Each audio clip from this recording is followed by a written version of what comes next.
nisbah, korelasi dengan ilmu yang lain. Maka ilmu tajwid itu memiliki korelasi yang sangat erat dengan ilmu-ilmu yang lain, khususnya dalam bidang ulumul Quran. Jadi ulumul Quran itu adalah ilmu yang sangat luas. Ulumul Quran. Ulumul Quran itu ilmu yang sangat luas. Dan di dalam ulumul Quran ada yang ngurusin lafal, ada yang ngurusin tulisan, ada yang ngurusin makna, ada yang ngurusin lain sebagainya. Yang ngurusin lafal ada dua. Yang pertama tajwid, yang kedua qiraat.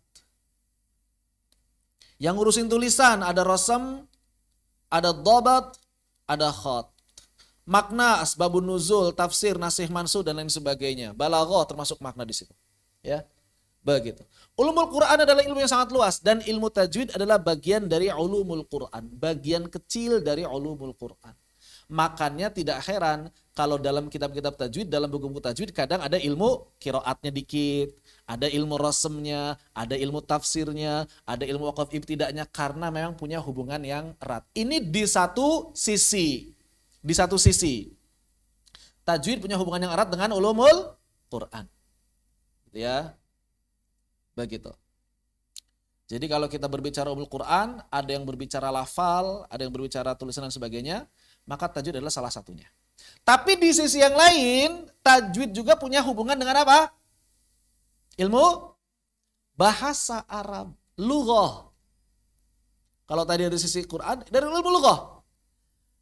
Kalau kita berbicara mengenai lughah, maka lughah ini ada yang membicarakan huruf, ada yang membicarakan kata, ada yang membicarakan jumlah atau kata itu kalimah ya, kalimah dan juga jumlah. Yang membicarakan huruf apa? Yang membicarakan huruf diantaranya adalah ilmu aswat, fonetik. Yang membicarakan kata atau kalimah ilmu sharaf, kata, perubahan kata, sharaf. Kalau jumlah nahwu. Ada lagi di sini makna. Apa kalau makna? Balaghah. Balaghah, makna. Bukan sekadar bagaimana jumlah yang mufidah, tapi bagaimana jumlah ini bisa memberikan makna yang tegas, makna yang kuat. Balaghah. Nah, di dalam ilmu fonetik ada ilmu yang mempelajari pelafalan. Maka tajwid itu gabungan dari ilmu fonetik dan tadi dari ulumul Quran. Di satu sisi dia adalah ilmu fonetik bahasa Arab, di sisi yang lain dia adalah bagian dari ulumul Quran. Hubungannya erat. Jadi tajwid itu mengawinkan antara lughah dengan qiraat, dengan ulumul Quran. Dari mana sisi lughahnya? Dari si ilmu fonetiknya. Dari mana sisi qiraatnya? Dari si pemilihan lafadznya. Lafadz yang dipelajarinya ngambilnya dari mana tajwid? Dari ilmu qiraat. Begini, tajwid itu adalah ilmu yang mempelajari cara mengucapkan lafadz-lafadz Al-Quran. Pertanyaan, kaidah dan teorinya ngambil dari mana? Fonetik. Terus yang dilatih untuk dilafadzkannya ngambil dari mana? Qiraat. Nah, begitu.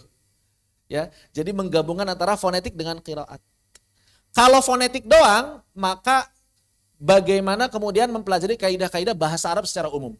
Kalau qiraat hanya mempelajari variasi lafadznya aja. Enggak ngomongin gimana cara bacanya kan. Cara baca yang fasihnya kayak gimana? Ya enggak diurus sama qiraat. Pokoknya kalau qiraat mah ini bisa dibaca imalah, bisa dibaca enggak imalah. Ini bisa dibaca sin, baca dengan sod. Itu qiraat.